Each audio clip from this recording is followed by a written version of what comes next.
Hello guys, welcome back to my channel. तो आज का टॉपिक है mutual fund.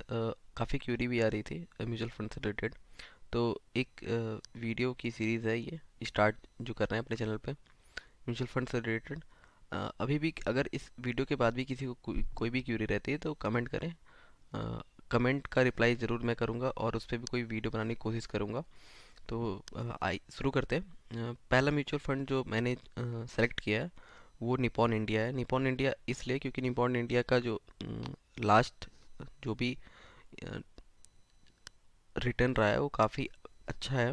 Basic basic point ही कुछ बताने की कोशिश करूंगा जिससे आप सेलेक्ट कर सकते हो अच्छा म्यूचुअल फंड। तो पहला पॉइंट जो मेरे हिसाब से मुझे लगता है कि फंड साइज जो भी होता है म्यूचुअल फंड का वो आपका 5,000 से 6,000 के ऊपर ही होना चाहिए। CR मतलब 5,000 करोड़ से अगर ऊपर है तो वो आप एक बार उस पे और भी चीज़ें को देख के पैरामीटर देख के सेलेक्ट कर सकते हैं। अब जैसे देखिए अभी क्या है ना कि एनएवी इसकी चल रही है 97 के आसपास। और लास्ट अगर मैं देखूं कि एक साल पहले की, तो एक साल पहले भी एनएवी आपकी इसकी 100 चली थी। तो ये भी अभी मतलब अगर देखा जाए तो इन्वेस्टमेंट करने के लिए सही टाइम है। क्योंकि आप जब भी इन्वेस्ट करें तो सबसे पहली बात बेसिक रूल तो ये है कि अगर आपके पास एक बड़ा अमाउंट है तो आप उसको कुछ पार्ट्स में डिवाइड करके इन्वेस्टमेंट करिए, कभी भी एक साथ इन्वेस्टमेंट नहीं करिए। दूसरी क्या चीज़ है कि जो एसआईपी के लिए सोच रहे हैं या प्लान कर रहे हैं वो एसआईपी जल्द से जल्द कर लें। क्योंकि आप जितनी जल्दी करेंगे उतना ज़्यादा आपको मैक्सिमम रिटर्न मिलेगा उससे। तो फ़ायदा ये होता है एसआईपी का कि आप जितनी कम उम्र में करेंगे उतना ज़्यादा बड़ा फ़ायदा आपको मिल सकता है इन फ्यूचर। तो आपका जो भी प्लान होना चाहिए आप छोटा अमाउंट रख सकते हैं। जैसे देखिए अभी मैं दिखा दूँ इसमें कि जो इसमें सबसे बेसिक है ना कि मिनिमम एसआईपी अमाउंट वो 100 रुपीज़ की है। अगर आप 100, 200, 500 जो भी आपकी जो भी आपका पॉकेट साइज हो है आप उस पे तुरंत प्लान करिए और तुरंत नेक्स्ट मंथ से ही कोई अच्छा म्यूचुअल फंड देख के मैं कोई इसका प्रमोशन नहीं कर रहा हूँ निपॉन इंडिया का। आप अपने मैं 3-4 पैरामीटर बताऊंगा, आप उस पैरामीटर पे एनालाइज करके सेलेक्ट कर सकते हैं और जल्दी से जल्दी ग्रैब करिए। तो पहला निपॉन इंडिया है। निपॉन इंडिया, अब मैं आपको एक चीज़ दिखाना चाहता हूँ।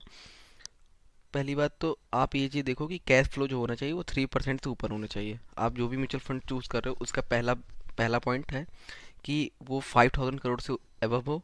दूसरा पॉइंट कैश फ्लो जो हो वो 3% से ऊपर हो। उसके बाद तीसरा जो पॉइंट है उसमें ये है कि उसका जो पी रेशियो है वो 20 या 20 के अबव होना चाहिए। और आप एक चीज़ और देखो कि एनुअलाइज रिटर्न जो है पिछले साल का उसके पिछले साल का, तो वो एक बेसिक क्या चल रहा है और उसने लास्ट 5 से 10 ईयर में क्या जो भी रिटर्न क्या दिए हैं अप्रॉक्सीमेटली। तो अगर आप यहाँ पे एनुअलाइज रिटर्न देखोगे तो आपको दिखेगा कि लास्ट ईयर का इसने 6.1 दिया था और लास्ट 3 ईयर का इसने 33.9% के आसपास दिया है और 5 ईयर का 14.44%। और ऑल अगर देखेंगे 24.4%। और इसमें अगर आप रैंक वाइज भी जाएंगे तो रैंक भी अच्छा है। और अगर एब्सोल्यूट रिटर्न में जाएंगे तो आपको पता चलेगा कि इसने लगभग 800% का रिटर्न दे दिया है। लगभग अभी आपको मैं ईयर भी बता देता हूँ किस ईयर में अगर हम देखें ऑल करके। तो इसमें आपको चार्ट में दिखेगा कि ये जो ये 2013, तो लगभग 2013 अप्रॉक्सीमेटली 11 9 सालों में, सॉरी 9 सालों में इसने 800% का रिटर्न दिया क्योंकि जो कि काफ़ी ह्यूज है। पर अगर आप देखो कि जो भी एवरेजिंग होती है अगर आप 15 to 20% का एक एवरेज लेके चलो तो वो काफ़ी अच्छा है। अब जैसे आपको मैं एक कैलकुलेटर में भी एक चीज़ समझा दूंगा लास्ट वीडियो जब वीडियो एंड होगी। तो आप ये बेसिक पॉइंट कुछ है जो आप लिख लो। और एक चीज़ और दिखाऊंगा कि लमसम अमाउंट में अलग क्या होता है और वन टाइम में क्या अलग हो सॉरी वन टाइम में क्या अलग होता है, एसआईपी करना क्यों बेटर होता है। एसआईपी करना इसलिए बेटर होता है, जैसे मैं आपको दिखाता हूँ। अगर जैसे 1 ईयर का चार्ट दिखाऊँ आपको, तो देखिए 1 ईयर का चार्ट है। इसमें आपने क्या किया जनवरी में पैसा, अगर जो एसआईपी एक दो लोग हैं एक्स वाई, तो जो पहला आदमी है वो एसआईपी कर रहा है। तो उसने उसका जो एवरेजिंग होगा वो हर महीने अच्छा होता जाएगा क्योंकि उसने कभी लोएस्ट लोएस्ट पॉइंट पे भी खरीदा है और हाईएस्ट पॉइंट पे भी खरीदा है। पर जो वाई है वो किसी एक दिन आके खरीद लेता है हाईएस्ट पॉइंट पे, तो उसका जो एवरेजिंग है वो कभी अच्छा नहीं हो पाएगा और उसको उतना बेस्ट रिटर्न नहीं मिलेगा जितना वाई वाले को मिला होगा। तो इसलिए भी एक बेसिक पॉइंट है कि आपको, अगर आपका जो भी फंड है, आप जो भी कैपिटल इंट्रोड्यूस करना चाहते हैं म्यूचुअल फंड में, तो उसको सिंपली डिवाइड करिए। या तो सबसे अच्छा बेटर ऑप्शन है कि आप एसआईपी कर दीजिए, जो भी अमाउंट आप कर सकते हो कम से कम कर दो, पर जल्दी से जल्दी करो, क्योंकि जितने ज़्यादा टाइम आप दोगे उतना ज़्यादा बेनिफिट होगा। अगर अ, दूसरा जो है मैंने चूज़ किया है वो आईसीआईसी पोटेंशियल का है। आईसीआईसी पोटेंशियल भी जो लास्ट इसका जो डाटा है वो काफ़ी अच्छा है। एनएवी 4143 के आसपास चल रही है और इसका फंड साइज भी 5000 करोड़ से ऊपर है। इसमें जो वही सेम बेसिक पॉइंट वही है कि आपका देखो जो भी पी रेशियो वो भी 20 से ऊपर है।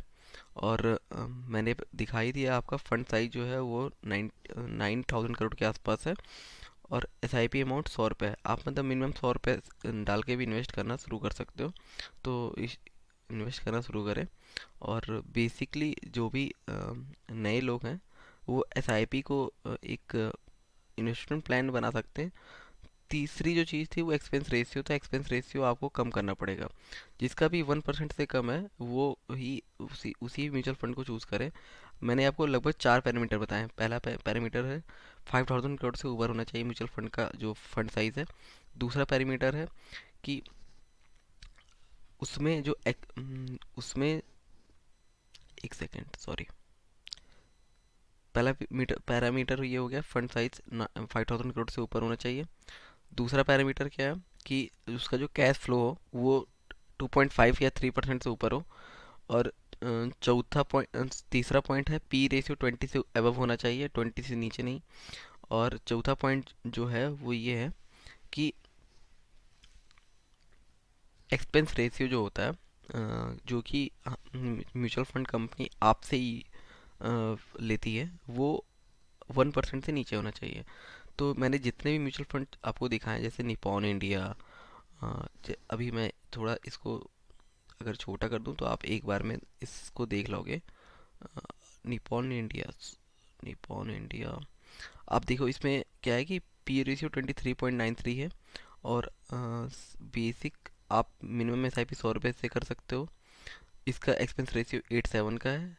आईसीसी पोटेंशियल इसका रेशियो, इसका भी जो एक्सपेंस रेशियो है 0.9 का है, 1% से नीचे का। इसमें एस आई पी 100 रुपये से आप कर सकते हो। जो एनराइज कैटेगरी मैंने दिखाई दी आपको,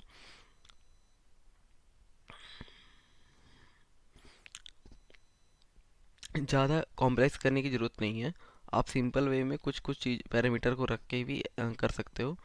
और एस बी आई जो तीसरा मेरा मेरा मैंने चूज़ किया वो S B I small cap fund है।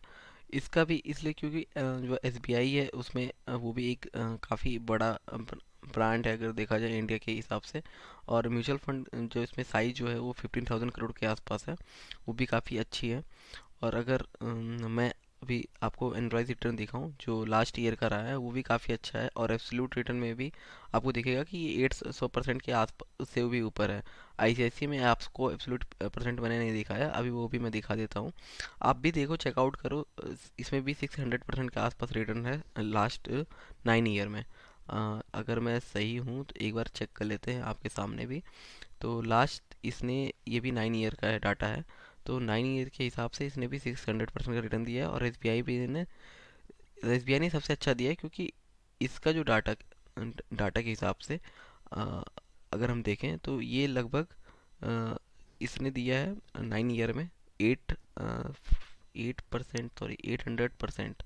इसने 850% का रिटर्न दिया जो कि काफ़ी ह्यूज पॉइंट है।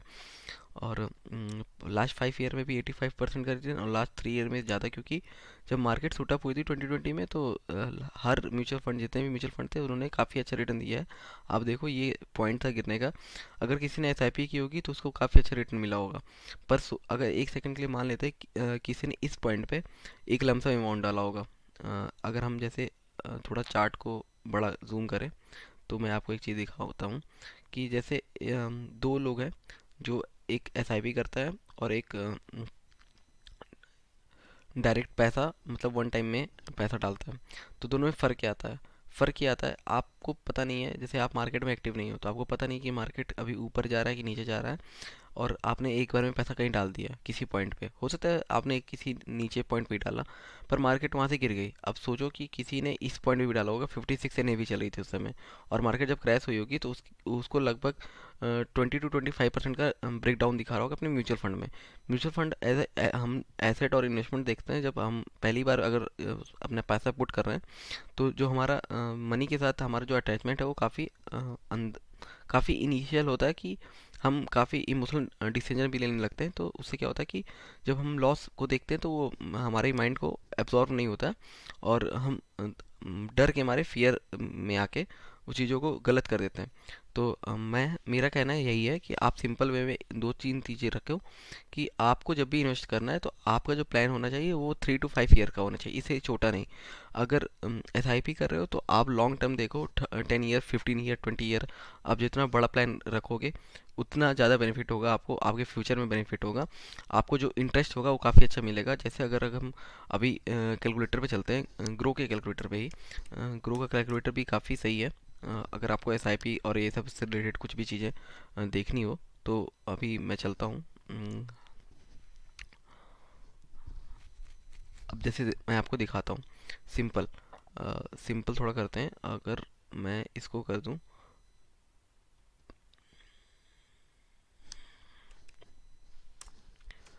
2000, 2000 rupees is not big amount in initial days. तो जो भी जॉब करते हैं या नई जॉब लगी है जिनकी, जो अभी इन्वेस्टमेंट के लिए काफ़ी इंटरेस्टेड हैं, जो करना चाहते हैं और जो प्लान कर रहे हैं, तो वो 2000 से या 500 से भी छोटा, अगर मैं आपको दिखाऊं कि 500 कितना बड़ा अमाउंट बन सकता है, तो आप देखो 500 ये 500 रुपीज़ है। अगर आप SIP इसमें लगाओ पर मंथ, और इसको करो आप अप्रॉक्सीमेटली 20%। 20% मैं बता दूंगा 20% भी कैसे आएगा।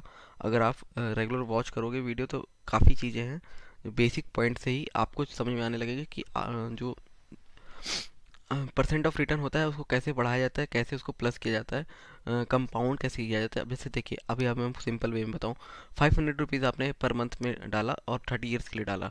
30 ईयर्स, अगर एक सेकंड से मान लो कि अभी मेरी जो एज है वो 24 है, और मैं हर महीने आज से ही 500 रुपये डाल रहा हूँ, मतलब पर मंथ। तो जो मैं जब 54 ईयर का हूँगा तो मेरे पास एक बहुत बड़ा अमाउंट रहेगा। और ये 20% तो मैंने कम कहा है, कि मतलब 15 to 20% ऑन एवरेज आपको मिल सकता है, क्योंकि आपका कंपाउंड भी तो हो रहा है। अगर आपको 15% का रिटर्न, एब्सोल्यूट रिटर्न मिल रहा है, तो कंपाउंड होकर 18.8 या 18.9% के आसपास चला जाता है। तो अगर मैं आपको छोड़ो 19% भी दिखा दूँ ना यहाँ पे, कि 19% या 18%, चलो 18% मान लेते हैं। क्योंकि हमारा मानना ये है कि जो इंडिया का ग्रोथ होगा वो आने वाले टाइम में और ज़्यादा बूस्टअप होगा। और इंडिया जैसे अभी भी चल रही है कि 5 ट्रिलियन और 7 ट्रिलियन, तो आने वाले में इकोनॉमी में वो काफ़ी बूस्टअप मिलेगा। तो ये आप परसेंट ऑफ जो रिटर्न होगा वो आप अप्रॉक्सीमेटली 15 to 18% सोच सकते हो। अगर हम 15% भी देखें तो आपका अमाउंट कितना हो जा रहा, 35 लाख के आसपास। आपने पे कितना किया, 180, मतलब 1,80,000 आपने पे किया है, पर आपका जो एक अमाउंट जो बढ़ रहा है वो 35 लाख के आसपास है। अगर आप इस पे टैक्स भी दे दो ना तो टैक्स के बाद भी एक बहुत अच्छा अमाउंट आपके पास बच जाएगा। तो ये सिंपल वे है आपको इन्वेस्टमेंट करने का। और आपको ज़्यादा इस पे अपना एक्ट, मतलब एक माइंड होता है ना, कि आपको माइंड ज़्यादा लगाने की ज़रूरत नहीं है। आपको कुछ सिंपल सिंपल स्ट्रेटजी फॉलो करनी है और उस पर ही अपना इन्वेस्टमेंट प्लान करना है, और उस पर करना है क्रैप जल्दी से जल्दी। तो जिनको भी ये जो भी प्लान कर रहे थे इन्वेस्टमेंट के लिए, तो वीडियो देखो, पूरा देखें, और उसके बाद तुरंत आप एनालाइज कर सकते हो अपने हिसाब से। मैंने कुछ पैरामीटर दिए हैं, पैरामीटर से आप एनालाइज करो। कोई भी म्यूचुअल फंड लो, बेसिक ये बस एक चीज़ आप मेंशन करो अपने दिमाग में, कि जब आप इन्वेस्टमेंट करने जा रहे हो तो कम से कम आपका जो प्लान होना चाहिए वो 3 ईयर या 5 ईयर का होना चाहिए। इससे कम हो तो फिर आप कोई शॉर्ट टर्म गोल देखो या शॉर्ट टर्म कुछ देखो जिससे आप पैसा कमा पाओ। क्योंकि जो शॉर्ट टर्म में होते हैं, क्या इशू आता है कि सबसे बड़ा इशू, कि अगर आपका लॉस हुआ तो फिर आप फिर ऊपर की तरफ नहीं निकल पाओगे। फिर आप सोचोगे नहीं इन्वेस्टमेंट के बारे में, आपको लगेगा कि मार्केट गलत है, तो ये सभी इशू आने लगते हैं। तो इसलिए प्लीज़ आप जो भी चीज़ें मैंने बताई है उसको नोट डाउन कर लो और प्लान करो और जल्दी जल्दी क्रैप करो। कोई भी आप एस बी आई ले सकते हो, आई सी आई सी ले सकते हो। तीनों का रेफरेंस भी मैंने दे दिया है। और दो म्यूचुअल फंड थोड़ा अलग से हैं, जैसे देखिए देखो, ये वी 500 करोड़ के ऊपर है, पर इसमें मुझे क्या है कि एक इशू ये है कि इसके पास जो कैश फ्लो काफ़ी ज़्यादा है। तो इसने जो कैश फ्लो ज़्यादा रखा है, इसका एक और इशू है मेजर। मेजर ये इशू है कि अगर इसने कैश फ्लो इतना ज़्यादा रखा है तो एक चीज़ तो क्लियर है कि जो आप क्लेम करोगे इसमें तुरंत आपको बेनिफिट मिल जाएगा। जैसे अगर कोई मेडिकल इमरजेंसी आ जाती है, कुछ भी हो जाता है, तो आपको तुरंत इसमें क्लेम मिल जाएगा। पर दूसरा इशू ये आता है कि इसने पूरा फंड मतलब डाला नहीं है अपना।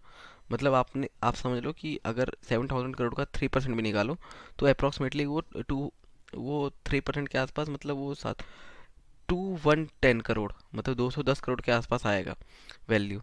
तो आप सोचो कि उतनी वैल्यू अगर मार्केट में इंट्रोड्यूस और हुई रहती तो उससे भी आपको परसेंट ऑफ रिटर्न बढ़ रहा होता। जैसे अगर हम देखें इसका एब्सोल्यूट रिटर्न देखें, तो इसका देखो आप लास्ट 9 ईयर में इसने क्या दिया है, 250% रिटर्न। तो ये भी एक इशू है। तो इस वजह से मैं रिकमेंड नहीं करूँगा Tata digital fund direct growth plan को। पर अगर जिनको एक सिंपल उसमें कमाना हो, क्योंकि देखो अगर कि ये गिरा भी है तो इसका जो एनएवी होगा वो भी नीचे चल रहा होगा। और एक चीज़ और मैं आपको दिखाता हूँ कि जो पी रेशियो होता है, जैसे पी रेशियो मैंने बोला आपको, इसका देखो एक्सपेंस रेशियो भी काफ़ी बहुत कम है नॉर्मल जितने भी मैंने दिखाए आपको। और अभी पी रेशियो यहाँ पे 28% चल रहा है, सॉरी 28 चल रहा है। तो पी रेशियो बड़ा है। और एक और मैंने चूज़ किया था क्वांट स्मॉल फंड। तो इसका इसलिए मुझे सही नहीं लगता है क्योंकि मैं इस पर रिकमेंड भी नहीं करता हूँ। 2,600 करोड़ के आसपास इसकी जो फंड साइज़ है वो है। और आपको इसमें दिखेगा कि इसने भी 6% के आसपास कैश फ्लो बना के रखा है और इसका पी रेशियो 20 के नीचे है। और आप इस पे भी 100 मिनिमम एस आई पी 1,000 से ही कर सकते हो, 100 रुपये से या 500 से नहीं कर सकते हो। तो इसमें एक ये भी इशू है। और अगर एब्सोल्यूट रिटर्न पे जाएं तो इसने अभी ज़्यादा कोई बहुत बड़ा रिटर्न नहीं दिया है। तो इस वजह से भी मैं ज़्यादा इस पे रिकमेंड नहीं करूँगा। पर आप चेकआउट कर सकते हो अपने हिसाब से, क्योंकि थोड़ा सा ये रिस्की है। जो छोटे, आप सिंपल वे में समझ लो कि जो भी छोटा फंड साइज़ है उसमें थोड़ा इशू आपको आ सकता है। तो मैं वही कहूँगा कि आप ज़्यादा बड़े गोल रखो और बड़ा प्लान रखो कि आपको जो भी इन्वेस्ट करना है वो 5 ईयर से ऊपर ही होना चाहिए। अगर 5 ईयर से ऊपर आप सोच रहे हो तो आप इन तीनों में किसी में जा सकते हो और अपने हिसाब से भी कुछ एनालाइज करके डाल सकते हो। एक चीज़ और मैं आपको दिखाना था कि 1% से क्या फ़र्क पड़ता है। अगर आप देखो, मैं एक्सपेंस रेशियो का जो मैंने बेसिक पॉइंट जो बताया इसलिए बताया। अब सोच लो कि अगर 1% की यहाँ पे अगर मैं 1% कम कर दूँ, कि अगर म्यूचुअल फंड 1% आपसे ले रही है तो आपको क्या फ़र्क पड़ता है। तो आप देखो कि इस पे कितना ज़्यादा आपको रिटर्न में कम हो गया वैल्यू। ये लगभग 35 लाख के आसपास था, तो आपको 7-8 लाख रुपए फ़र्क पड़ गए। तो ये फ़र्क पड़ता है म्यूचुअल फंड में। पर अगर आपको ज़्यादा टाइम आप इन्वेस्ट नहीं कर सकते हो तो आप एस आई पी के साथ जा सकते हो, कोई इशू नहीं है। और आपको एक वीडियो और मैं लेके आऊँगा जिसमें आपको बताऊँगा कि कंपाउंड कैसे करते हैं एस आई पी को। तो thanks for watching and please like and subscribe and please share this to all your friend and family. Uh, Thanks for watching. Thank you.